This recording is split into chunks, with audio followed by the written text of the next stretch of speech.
અમલ નથી થતો તો ડબલ એની જમીનો આજે છીનવાઈ જાય છે।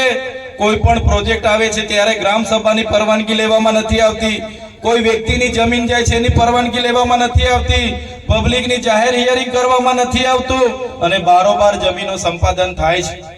સત્તામાં બેઠેલા કેટલાક નેતાઓ, કેટલાક અધિકારીઓ પોલીસનો ઉપયોગ કરે છે, સત્તાનો દુરુપયોગ કરે છે, પોલીસનો કાફલો ખડકી દેવામાં આવે છે અને નેશનલ હાઈવે હોય, ભારતમાલા પ્રોજેક્ટ હોય, કોરિડોર હોય, એરપોર્ટ માટેની જમીનોની વાત હોય, જંગલની જમીનોની વાત હોય, નેશનલ હાઈવેની જમીનોની વાત હોય કે આ વિસ્તારમાં ચાલતી હાઈ ટેન્શન લાઈનો કાઢવાની હોય, નહેર કાઢવાના હોય કે ડેમો બનાવવાના હોય, જ્યારે પણ જમીનોની જ્યારે પણ જરૂર પડી છે ત્યારે આદિવાસી સાથે ન્યાય નથી થયો।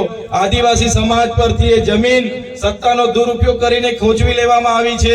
ત્યારે મારા સાથીઓને હું વિનંતી કરું છું, જ્યાં સુધી આપણે નહીં જાગીશું, એક નહીં થઈશું, એક મંચ પર નહીં આવીશું, આવનારા દિવસોમાં પણ આવા અનેક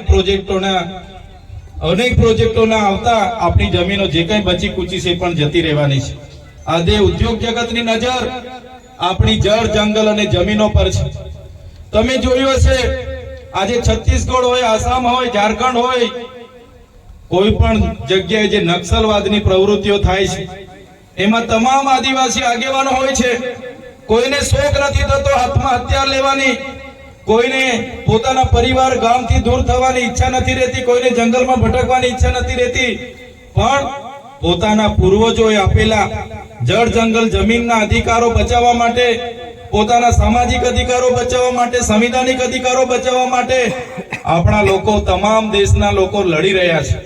આજે તમે જુઓ, દેશમાં જેટલી પણ આર્મી છે, બીએસએફ છે, જેટલી પણ ફોર્સ છે, અડધી ફોર્સનો ઉપયોગ એ આપણા આદિવાસી સમાજ સાથે લડવા માટે સરકાર ઉતારી રહી છે। નક્સલીઓ બતાવીને એમના પર એન્કાઉન્ટરો થયા છે, એમને ઠાર મારવામાં આવેલા છે।